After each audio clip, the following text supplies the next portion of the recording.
In 1975, when the 289 was stroked out to a 302, 5.0 nomenclature came about. It got popular in the 80s, and now behind me is the latest version, the 5.0 Mustang. So, with almost 50 years of Mustang tradition, will this one be worthy to carry it all on? Let's find out. Well, in terms of its design, I think they definitely picked the winning horse. It's got enough hints of the 50 years of its history to make it look really sharp, and thankfully easily recognizable as a Mustang. I like how they incorporated the fastback design too. It's kind of timeless. They make it no secret that this is the GT and the 5.0 version. The design team definitely got it right. A+. Inside there's also some family styling resemblance to the earlier models. The optional Recaro seats really hold you in. These are serious racing seats, and they're very contoured to your body. They'll keep you very taut in your seat, even under hard cornering. Exactly what you want from this serious performance 5.0 Mustang. The red stitching is also a nice touch too. That stitching is carried over to the armrest, which also houses some storage, a coin holder, a USB input, also an SD card, and a charger.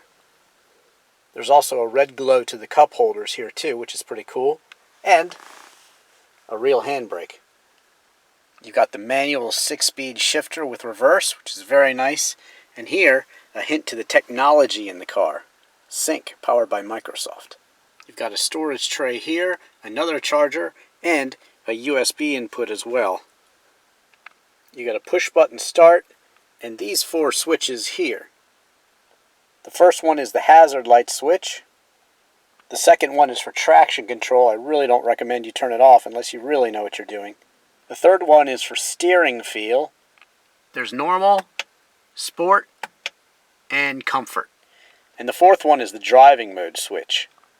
There's normal, sport plus, track, and a snow wet setting too.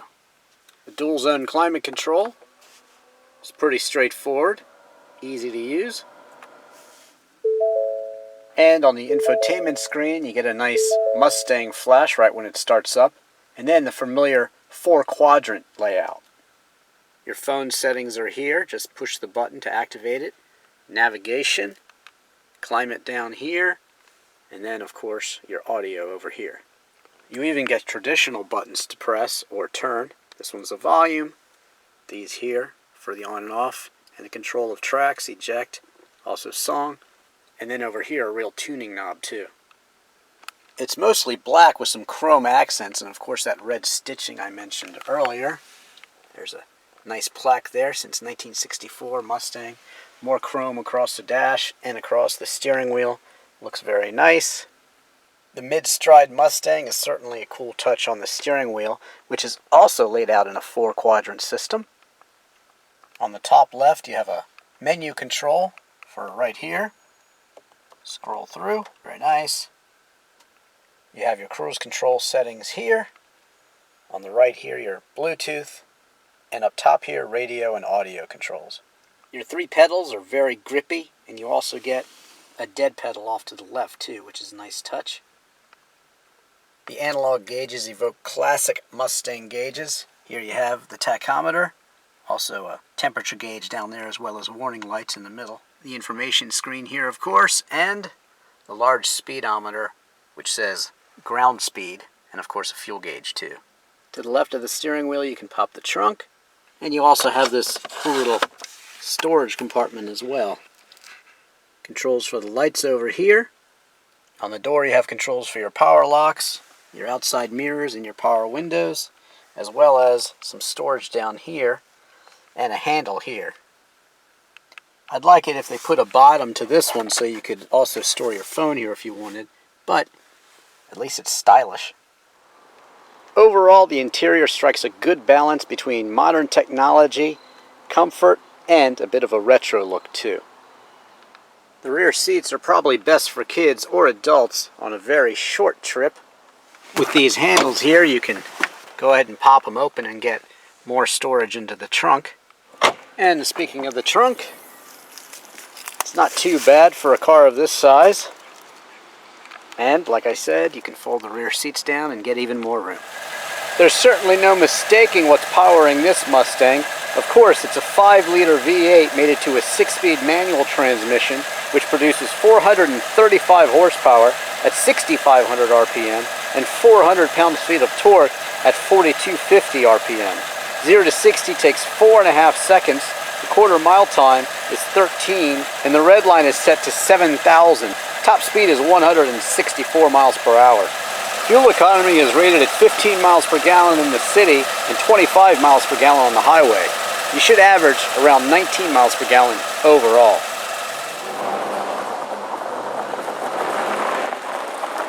Pricing for the Mustang GT 5.0 starts out at $36,100. In terms of options, my test car is equipped with Group 401A, which is the $1,795 Shaker Pro Audio 12 speaker system, the $1,595 Recaro leather seats, $1,295 20-inch Foundry black aluminum wheels, the $1,195 adaptive cruise control, the $795 voice-activated navigation, the $395 Premier trim with clear accent group, the $395 enhanced security package, and the $295 reverse park assist, which does come in handy. Now with all those options plus destination, you're out the dealer door at $44,685, just a tick under $45,000, but still you get a lot with this Mustang GT 5.0, most of all, of course, that 5.0 engine and that performance. Any sports car from Germany to Italy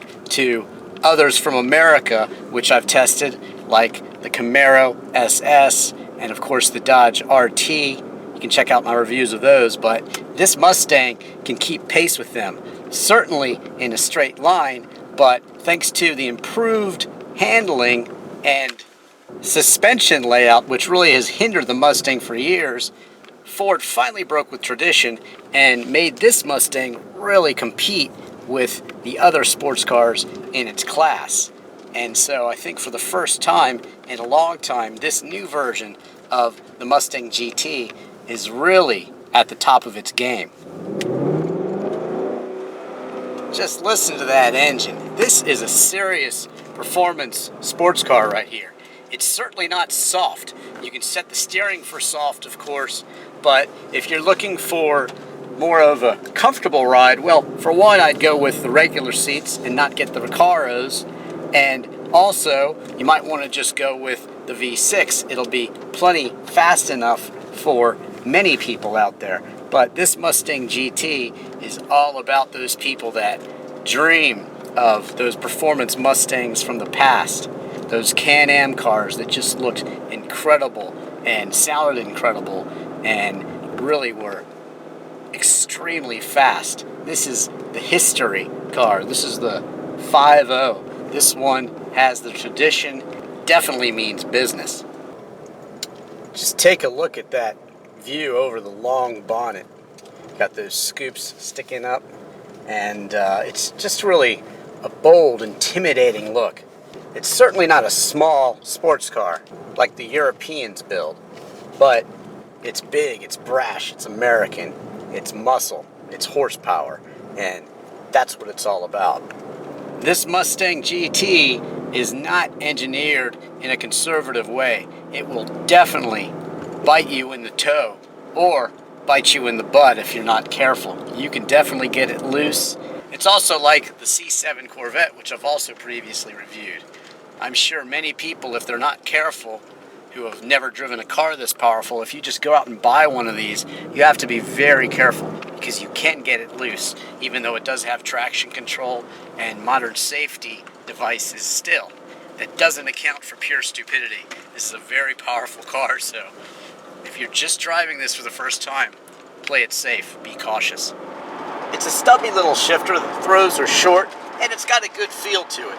I just always remember the clutch travel of that late 60s fastback Mustang. It was just so long.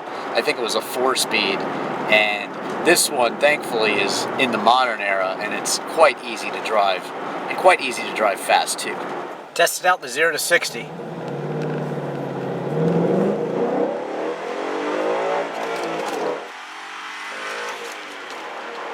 Very quick.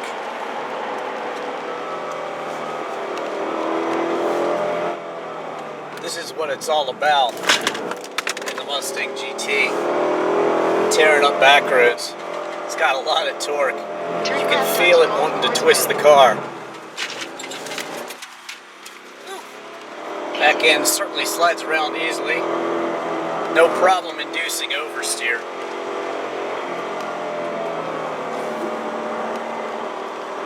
But it communicates well, and you certainly know what the back end's doing.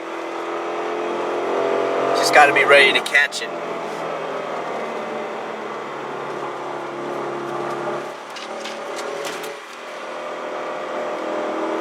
Great engine tone. Large backup camera comes in handy.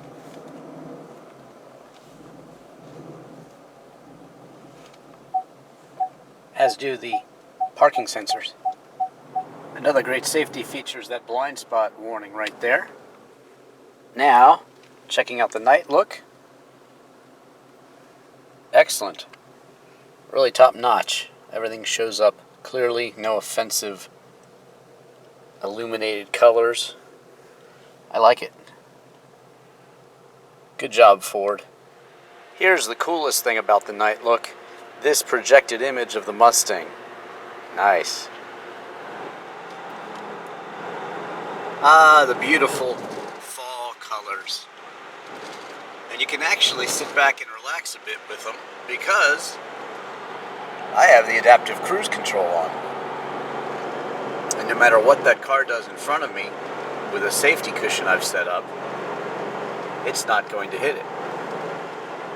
It's going to slow me down and speed me up, as it's doing right now, you see? Beautiful. Because a deer just ran across the road. 2 deers. Any more? Any more? Look, I haven't done anything. Haven't touched the clutch, nothing. It also has forward collision alert. So, despite being a fast, howling beast, this Mustang is actually safe too. If you're about to hit something, a red light will light up right here. Excellent. Even though the Mustang is a serious sports car with a firm suspension, you won't have to suffer too much. It's certainly still comfortable and luxurious and has great amounts of tech. That sync system, powered by Microsoft with the 4 quadrants, very easy to use, very easy to have it do what you want it to do. If you want to control the climate, if you want to change your tunes, you can do it on the steering wheel, you can do it in the center where you're used to. It's a very well thought out design, but at the same time it's an extremely exciting car, not only to drive, but just to look at. It's really a stylish looking Mustang. They finally have really knocked it out of the park with this one, and everybody that sees it seems to be impressed with it, especially when they hear it too. So in the end, this Ford Mustang GT50 is the car that really gets people into the Ford showrooms. This is an exciting car. It's a car that people have waited for years. It's got the revised modern suspension. It's got the look, and it certainly has the performance to back up that look, and that's what's most important. 5.0 is impressive. You should definitely check it out. It will not let you down in terms of its Mustang history. It is a blast to drive, and it is pure American muscle performance. Don't forget to subscribe to me on YouTube. Don't forget to follow me on Twitter. Thanks for watching. I'm Drivin Ivan.